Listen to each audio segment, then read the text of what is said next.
Saat para elit politik merasa situasi telah terkendali di bawah bayang-bayang koalisi raksasa, sebuah manuver tak terduga datang dari istana. Satu ketukan palu dari Presiden Prabowo tepat di Hari Buruh Internasional, seketika memicu kepanikan luar biasa di kalangan konglomerat dan elit pengusaha tanah air. Kebijakan yang tadinya diprediksi akan terus memanjakan arus investasi, tiba-tiba berbelok tajam mengutamakan kesejahteraan pekerja kelas bawah. Keputusan ini bukan sekedar kebijakan populis biasa, melainkan sebuah gempa politik yang mengguncang pilar-pilar oligarki yang selama ini merasa nyaman berada di lingkar kekuasaan.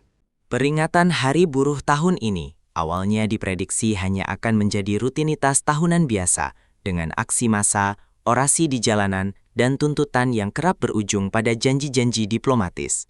Namun, eskalasi berubah drastis ketika sinyalimen dari istana mengisyaratkan adanya perombakan besar dalam struktur pengupahan dan perlindungan hak pekerja.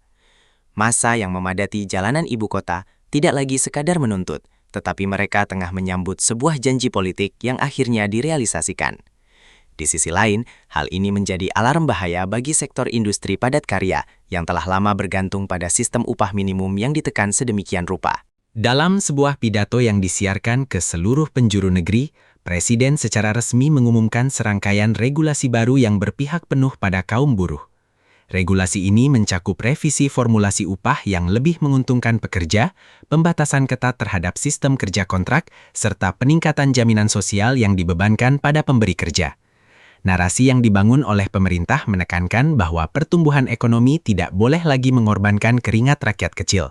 Sebuah retorika kuat yang secara instan menaikkan popularitas di mata akar rumput, namun sekaligus menyalakan api konfrontasi dengan para pemilik modal besar. Reaksi dari lantai bursa dan ruang-ruang direksi perusahaan multinasional tidak bisa disembunyikan. Indeks saham sektor manufaktur dan industri langsung merespons negatif dalam hitungan jam pasca pengumuman. Para konglomerat dan asosiasi pengusaha menjerit melihat portofolio mereka rontok. Mereka mengkalkulasi bahwa lonjakan biaya operasional akibat kebijakan baru ini akan memangkas margin keuntungan secara brutal. Pesan-pesan darurat dikirimkan melalui saluran komunikasi tertutup antar pengusaha. Bagi kelompok elit ini, kebijakan populis tersebut dianggap sebagai ancaman nyata terhadap stabilitas iklim investasi yang selama ini sangat dijaga. Inilah inti dari dilema ekonomi politik yang kini dihadapi oleh pemerintahan baru. Di satu sisi, negara sangat membutuhkan aliran modal asing dan domestik untuk mendanai megaproyek infrastruktur serta menjaga stabilitas makroekonomi secara keseluruhan. Di sisi lain, ketimpangan sosial yang semakin melebar menuntut intervensi negara yang nyata demi mencegah gejolak sosial. Keputusan berani untuk memihak kelas pekerja ini bukan sekedar soal pemerataan keadilan sosial, melainkan sebuah kalkulasi tingkat tinggi untuk mencegah bom waktu ketidakpuasan masyarakat miskin kota yang berpotensi meledak kapan saja. Untuk memahami besarnya dampak kejutan ini, kita harus melihat ke belakang pada era pengesahan aturan ketenagakerjaan sebelumnya yang memicu kontroversi panjang di masyarakat. Kala itu, karpet merah dibentangkan selebar-lebarnya bagi para investor, seringkali dengan mengorbankan sebagian hak fundamental pekerja atas nama fleksibilitas pasar tenaga kerja. Pemerintahan saat ini tampaknya sedang berusaha melakukan koreksi tajam atau setidaknya menyeimbangkan kembali pendulum kekuasaan politik yang selama bertahun-tahun dianggap terlalu condong ke arah kelompok kapitalis dominan di pusaran kekuasaan. Sejumlah analis politik terkemuka menyebut manuver ini sebagai sebuah perjudian besar yang dimainkan langsung oleh istana. Memenangkan hati puluhan juta buruh adalah sebuah keuntungan elektoral dan bentuk legitimasi sosial yang sungguh luar biasa besar bagi sang presiden. Namun, taruhannya tidak main-main. Kubu oligarki yang selama ini sering menjadi penyokong pendanaan politik dan memiliki pengaruh kuat di parlemen bisa saja melakukan serangan balasan secara diam-diam. Mereka memiliki kemampuan menekan balik pemerintah melalui instrumen ekonomi yang dapat melumpuhkan sektor-sektor esensial negara. Yang membuat situasi ini semakin kompleks dan rawan adalah fakta bahwa lingkaran dalam kekuasaan itu sendiri sesungguhnya dipenuhi oleh elit-elit pengusaha. Para menteri dan penasehat strategis yang memiliki latar belakang konglomerasi kini berada dalam posisi yang sangat canggung dan dilematis. Laporan investigatif secara gamblang mengindikasikan adanya perdebatan panas di balik pintu tertutup. Faksi teknokrat yang memikirkan iklim investasi berbenturan hebat dengan faksi politik yang mementingkan basis massa pemilih. Pertarungan pengaruh internal ini perlahan menjadi ujian nyata bagi soliditas kabinet pemerintahan yang baru seumur jagung. Senjata dan ancaman terbesar yang kini sedang dikampanyekan secara masif oleh kelompok asosiasi pengusaha adalah potensi pelarian modal ke luar negeri secara sistematis. Narasi ketakutan yang terus ditebarkan adalah bahwa negara akan kehilangan daya saing kompetitifnya di tingkat regional. Jika biaya upah meroket tanpa diimbangi oleh kompensasi pemotongan pajak atau insentif fiskal lainnya bagi pihak korporasi, para elit bisnis memperingatkan akan datangnya gelombang deindustrialisasi parah yang ujungnya justru akan memperburuk angka pengangguran jangka panjang di seluruh pelosok negeri. Namun, gambaran yang sangat kontras terjadi di jalanan. Bertolak belakang dengan kepanikan luar biasa di gedung-gedung perkantoran elit, euforia sejati meledak di berbagai kawasan industri, pabrik padat karya, hingga area pelabuhan.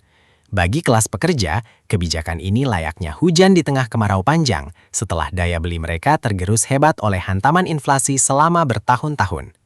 Serikat-serikat buruh utama yang biasanya selalu bersikap oposan terhadap pemerintah, kini berbalik arah secara terbuka menyatakan dukungan penuh dan menjaga kebijakan sang presiden sebagai pahlawan kaum marginal. Kekuatan akumulasi modal tentu saja tidak akan menyerah pada nasib begitu saja. Operasi lobi-lobi politik intensif segera dilancarkan dalam keheningan malam ibu kota. Para taipan mulai memanfaatkan jaringan birokrasi dan koneksi elit politik mereka untuk mendesak diciptakannya celah-celah hukum khusus dalam aturan pelaksanaan teknis di kementerian. Kendaraan-kendaraan mewah tanpa plat resmi terlihat semakin sering keluar masuk kompleks ring 1 pemerintahan. Ini adalah bentuk manifestasi dari pertarungan abadi antara determinasi modal privat melawan otoritas kebijakan publik yang sedang berusaha dikembalikan ke jalur konstitusi. Dari kacamata strategi ilmu politik murni, kejutan di momentum Hari Buruh ini sangat bisa dibaca sebagai upaya brilian untuk melakukan konsolidasi kekuasaan jangka menengah dan panjang. Dengan merangkul erat kekuatan aliansi buruh, pemerintahan secara efektif telah memperkuat fondasi basis legitimasinya jauh melampaui sekat-sekat koalisi kepartaian yang cenderung rapuh dan transaksional.